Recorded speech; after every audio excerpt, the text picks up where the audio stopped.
Welcome back to the championship edition of my weekly NFL Pick'em. This week we're going to find out who's going to play in Super Bowl 53, and I cannot believe that this journey has almost come to an end. On the bright side though, it means that NFL draft season is almost fully upon us. And speaking of draft season, I want to apologize for not finishing my playoff mock last week. Like I said, I spent way too much time trying to create this new design for this year's batch of mocks. And then there was the coaching frenzy with teams not waiting until after the playoffs to hire guys like they usually do. And with those hirings come new offensive and defensive schemes, and those play a large role on who a team takes in the first round. Then on top of all that, Kyler Murray declared for the NFL draft, which really shakes things up at the quarterback position. This was the still on. With that said, let's quickly get into what happened last week. Last week I mentioned how long it's been since a wildcard team actually won the Super Bowl and how much these bye weeks really mean to a team, and I think that the home teams put that on display this week. Other than the Saints, every home team got off to a fast start where they dominated the line of scrimmage and had their way with the opposing defense. Since 2013, the home teams are 29-5 in the divisional and conference championship rounds, and every team to reach the Super Bowl has had a bye week, with 9 of the 10 teams being number 1 seeds. So breaking news, the best overall teams in the regular season were also the best overall teams in the playoffs recently. I'm not going to say who the only number 1 seed was that didn't make it to the Super Bowl, but I will pin the comment of the first person to call them out. The Colts and Cowboys both looked like they were in fact coming off physical games and had to travel to play a team that was fresh off a bye week. They both won 10 games by dominating the line of scrimmage on both sides of the ball, but the bye week proved to be an important factor in these games. The Chargers, well, they got outcoached and they were unable to recognize early on that their zone defense wasn't going to get it done. I really do feel bad for Chargers fans because this was the best roster in a decade, but just like most of their top teams in team history, it ended in tragic disappointment. You knew this game was over 20 minutes or so after kickoff, whereas Cowboys, they left me hanging for quite a while and even had me reeled into the end of the game thinking there was a chance. I did pick the Rams to beat the Cowboys last week, but that doesn't make it feel any better. What did it cost? Everything. The Eagles and Saints game went just as I predicted, and the Eagles fell just a little short at the end. Overall though, as the defending champs, the Eagles have got to be satisfied with making it this far because it seemed like they weren't even going to sniff the playoffs a little over a month ago. This week in the Pick'em group, we had not 1, not 2, not 3, we had 46 people get all 4 games right. Congratulations to all you guys that got all 4 games right. That's awesome. You guys that did not pick against the Patriots at home in the playoffs after a bye week were smart. Hopefully you've been listening to me every time I pick against the Patriots say, hey, make sure you never pick against the Patriots, yet somehow I find myself always picking against the Patriots. Anyways, before we get started, once again, please hit that like button. The goal this week is going to be 500 likes. Once again, I appreciate everything you guys have done for me this NFL season. We have crushed the like goal every single week. I want to crush it for the last 2 weeks of this season. Let's get into these conference championship games.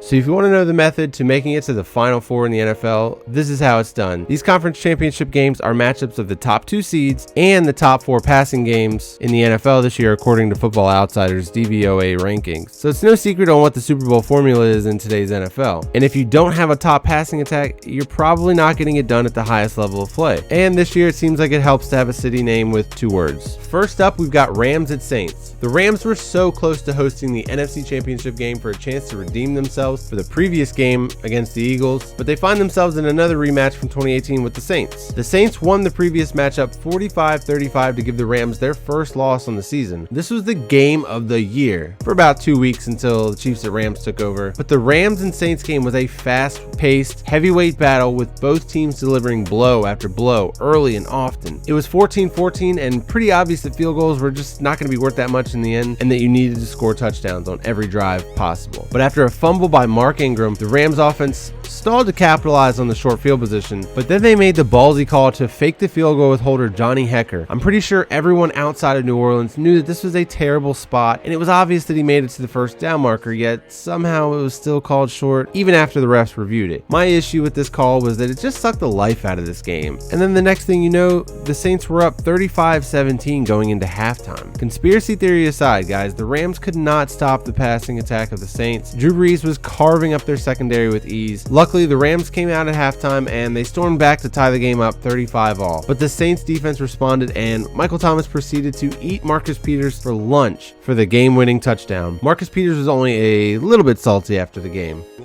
Tell Sean Payton keep talking that shit. We gonna see him soon. You feel me? Fair enough. Yeah. because I like what he was saying on the sideline too. So tell him keep talking that shit, and I hope you see me soon. You feel me? And then we gonna have a good little, nice little bowl of gumbo together.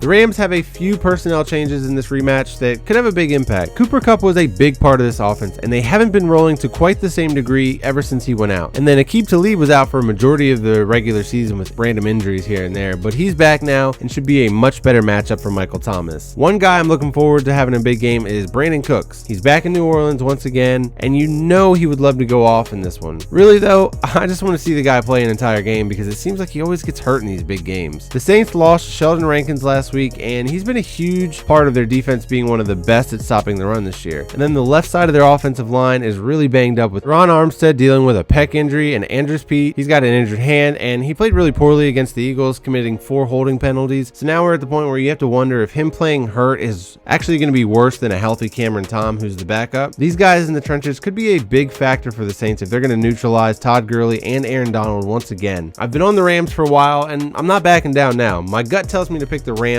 while my head tells me it will be the Saints getting all the calls once again because nobody beats Drew Brees at home, especially not in the playoffs. I'm going Rams 33-31. And then finally, we've got Patriots at Chiefs. In this rematch, the Chiefs may have secured the extra edge they need for a different outcome this go around, and that's the home field advantage. I was so sure that the Patriots would lose to the Chargers, but they're just too damn good at Foxborough. But now the pressure is really on Patrick Mahomes and that Chiefs defense to be at the top of their game. They're going to knock off the NFL dynasty that just won't seem to die. There's supposed to be an Arctic blast coming through Missouri, and this game could be played in historically cold weather. I honestly don't know what or who the cold is going to benefit more, but I remember seeing clips of Mahomes letting it rip in pregame snowstorm, and it didn't seem like the weather impacted the velocity on his throws at all. Tom Brady doesn't have nearly the arm strength that Mahomes has to cut through the cold air, but if the Chiefs make the same mistake as the Chargers and just let Brady pick apart his zone coverage with underneath throws, then the weather's not going to matter. Help us, Andy Reid. You're our only hope. Eric Berry has been as mysterious as the Loch Ness Monster or Bigfoot this season. Seems like every week he's questionable to suit up, and seems like he's finally going to make his debut, but he never does. I wonder how much impact he could even have at this point if he was to return this week. He's one of the best safeties of this generation, really, but health issues have prevented us from really seeing him as much as we could, and rust would surely be a factor in his first game back. I don't know if you want to be rusty against a guy like Tom Brady. Kareem Hunt is obviously a missing piece for the Chiefs in this matchup versus the last one, but Damian Williams has looked 1,000 times more explosive in this offense than he did in Miami, and Spencer Ware should be able to go this week too. But the biggest difference in personnel in this one from the previous matchup is going to be Justin Houston. This defense was a much better unit with him on the field, and he's going to be crucial to getting Tom Brady uncomfortable in the pocket.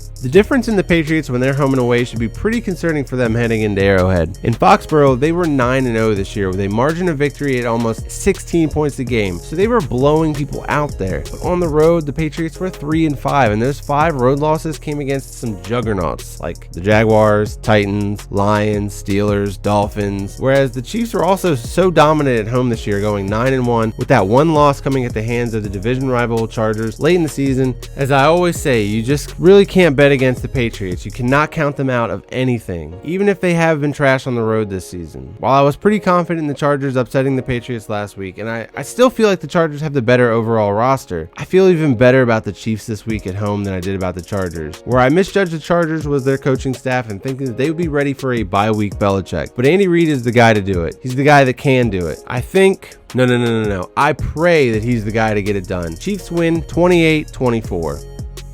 So there we have it. My Super Bowl 53 matchup is another rematch. This time it's a rematch of the 2018 Game of the Year, Chiefs versus Rams. I think that this is the best matchup we could get right now, with the two most explosive offenses facing off once again. This is the matchup we deserve, but don't be surprised if the matchup we get is Patriots versus Saints, which wouldn't be awful. I'm honestly just so tired of the Patriots. If you go back in history and you look at the Final Four teams, you'll see it's littered with some of the best teams in NFL history that you forgot about because they didn't make it to the Super Bowl. Sometimes teams choke, I get it. Or sometimes they're just not as marketable for the NFL's crown jewel Super Bowl. Hear me out. You don't have to go back very far in history to see an example. The Jaguars last year were the best team in the AFC. They were the most talented team, and they had the Patriots shut down. But the refs called Miles Jack down, and the rest is history. We went on to get one of the most entertaining games in Super Bowl history, and that's not likely what happens if it's the Jaguars instead of the Patriots. I get it. But the NFL is a business, and they're rooting for the most marketable matchup for February 3rd. I think it really shouldn't matter with these 4 remaining teams. All 4 can light up the scoreboard, and all 4 have tons of star power on pretty much both sides of the ball. But I really think that the NFL would love to get one more Super Bowl out of these 2 Hall of Fame quarterbacks, especially if it was pitted with them against each other. The thing that the Chiefs-Rams matchup has going for it is that it would allow everyone to watch highlight after highlight of that Week 11 matchup, and nobody would want to miss the Super Bowl in case it was just another back and forth like that. I appreciate you guys listening to my rants and my conspiracy theories like this, but that's going to do it for my championship round picks. Thanks again for watching, commenting, subscribing, all that good stuff. Remember, we're trying to hit 500 likes on this video again. That's our goal. So if you enjoyed this video, help a brother out. Hit that like button. I didn't do the superlatives last week because when I checked the analytics, it showed that everybody stopped watching during them.